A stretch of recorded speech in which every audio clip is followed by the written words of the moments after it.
Hey there, food lovers! Welcome to Ellen's Food Fun, the show where we combine the joy of cooking with the magic of learning. Whether you're a seasoned chef or just someone who loves to eat, you're in the right place.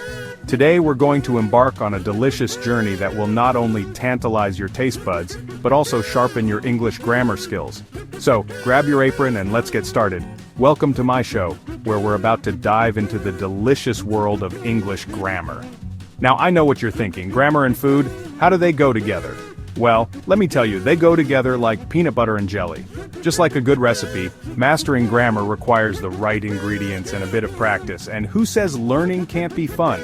Here at Ellen's Food Fun, we believe in making education as enjoyable as a slice of your favorite cake. Don't worry, it's going to be fun and easy. We're going to break down complex grammar rules into bite-sized pieces, making them as easy to digest as your favorite comfort food.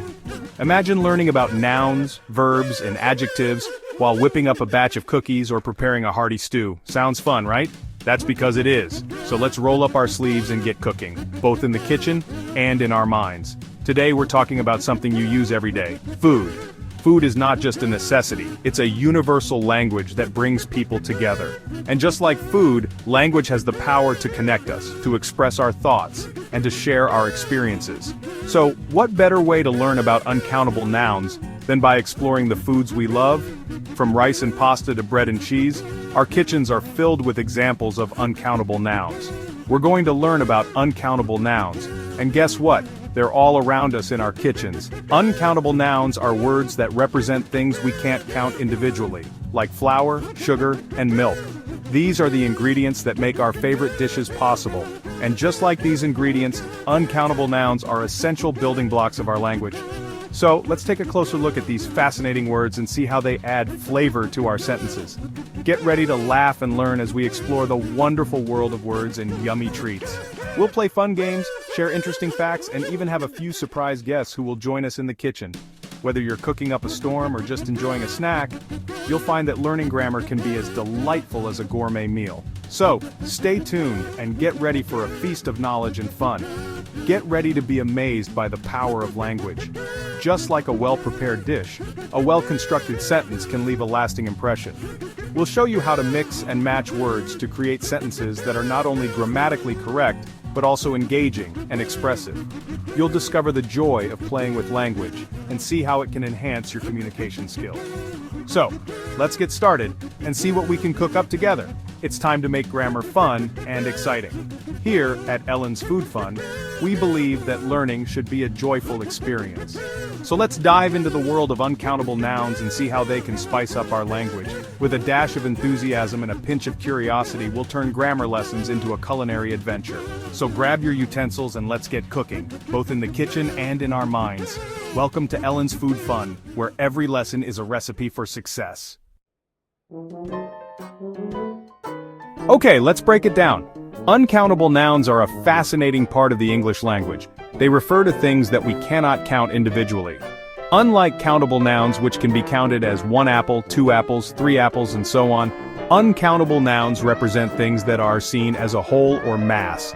Imagine a giant bag of rice. When you look at it, you see a mass of rice, not individual grains. You can't count every single grain, right? It would be impossible to say 1 rice, 2 rices, 3 rices. Instead, we just say rice. That's what uncountable nouns are. They are nouns that represent a whole or mass that cannot be counted individually. They are things we can't count with numbers like 1, 2, 3. Instead, we measure them in terms of quantity or volume. We're talking about things like water, sugar, or flour. These are substances that we measure in liters, grams, or cups, not by counting individual units. You can't have 2 flours, right? It's just flour. Similarly, you don't say 2 waters or 3 sugars. You say a glass of water or a bowl of sugar. Uncountable nouns can be tricky, but don't worry. They follow some simple rules that make them easier to understand. We're going to make them super easy to understand.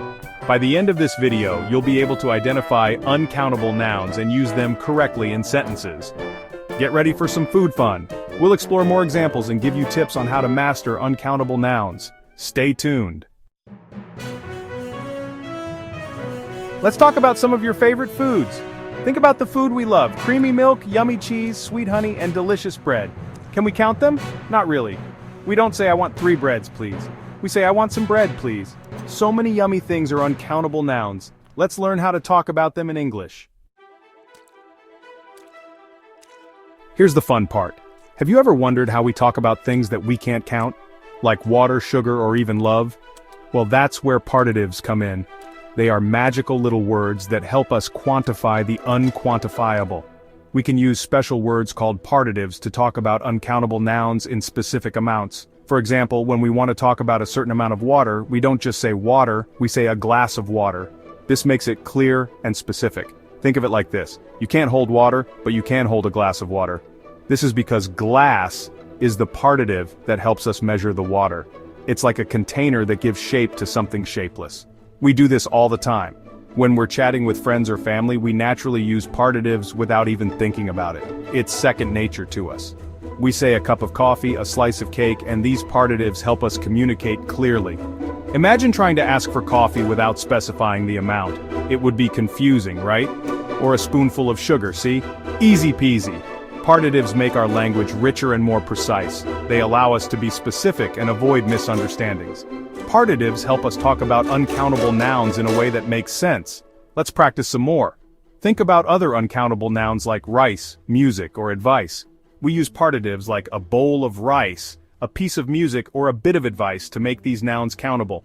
Isn't that fascinating? So next time you use a participe, remember the magic it brings to our language. Section 5. Let's practice participes. Ready for a grammar game? I'm going to say an uncountable food and you tell me the partitive. For example, if I say milk, you say a carton of milk. Get ready. Here we go. Juice. That's right, a bottle of juice. You got it. See how much fun grammar can be? Let's keep playing. Section 6. More food, more fun, expanding our partitive vocabulary. Let's learn even more participes. We can say a bag of flour, a jar of honey, or a head of lettuce. The possibilities are endless. The more participes you know, the easier it is to talk about all your favorite foods. Keep practicing and you'll be a pro in no time. Section 7. Uncountable fun with liquids. Liquids are almost always uncountable. Think about it. Water, juice, coffee, tea, oil, we can't count them. But we can use participes like a glass, a bottle, or a cup to talk about specific amounts. See? Uncountable nouns are a piece of cake, or should I say a slice of cake. Section 8. Remember these uncountable foods. Here's a fun fact. Lots of yummy desserts are uncountable nouns too. We can't count ice cream, yogurt, or chocolate, but we can have a scoop of ice cream, a cup of yogurt, or a bar of chocolate. Keep practicing, and you'll be talking about uncountable nouns like a native speaker in no time. Section 9. That's a wrap. That's all the time we have for today. You did an amazing job learning about uncountable nouns. Remember, grammar doesn't have to be boring, it can be fun and delicious. Thanks for tuning in, and I'll see you next time on my show. Bye-bye.